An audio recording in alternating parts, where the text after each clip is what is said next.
साथीहरू, welcome to my new blog. आज चाहिँ हामी मुला लगाउँदैछौँ। म एक्लै होइन, आमा पनि हुनुहुन्छ साथमा, मम्मीले पनि लगाउनुहुन्छ, म त खन्दैछु। तपाईँ हेर्न सक्नुहुनेछ।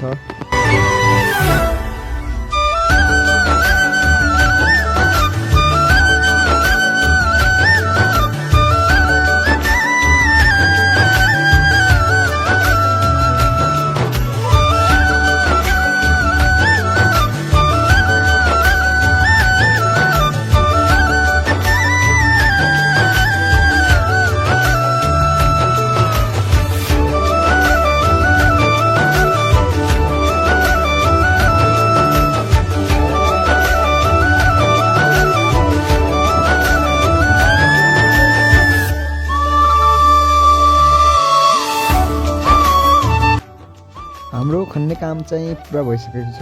एक्लै खन्दा त कस्तो अप्ठ्यारो हुने रहेछ भन्ने काम चाहिँ यो खन्ने काममा पुरा भइसकेको छ। अब अरू यसमा मल हाल्नुपर्छ अनि त्यो गर्नुपर्छ। तपाईँ हेर्न सक्नुहुन्छ, मल पनि हाल्दै हुनुहुन्छ आमा माथिबाट। मल हालेको छ खनिसकेर।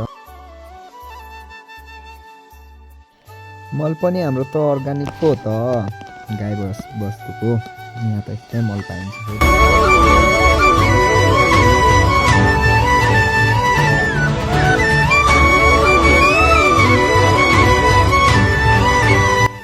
अब चाहिँ यो सबैजना मिलेर बनाउँछौँ। योलाई मुला छर्नको लागि अब रेडी हुँदैछ।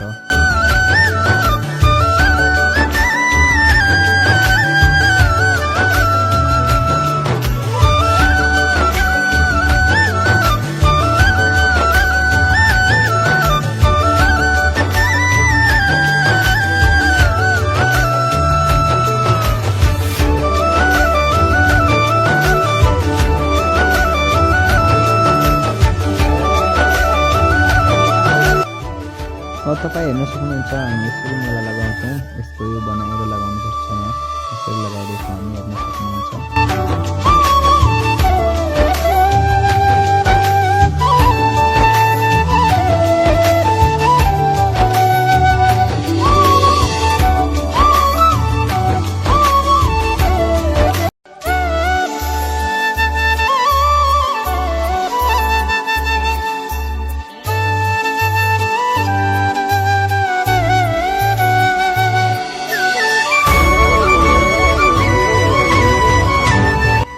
अब चाहिँ हामीले मुला लगाइसकेका छौँ। अब चाहिँ हामी घर जान्छौँ। आजको लागि यस्तो नै। सबैलाई मिठो माया अनि सम्झना अर्को भिडियो ब्लगमा मिल्नेछ।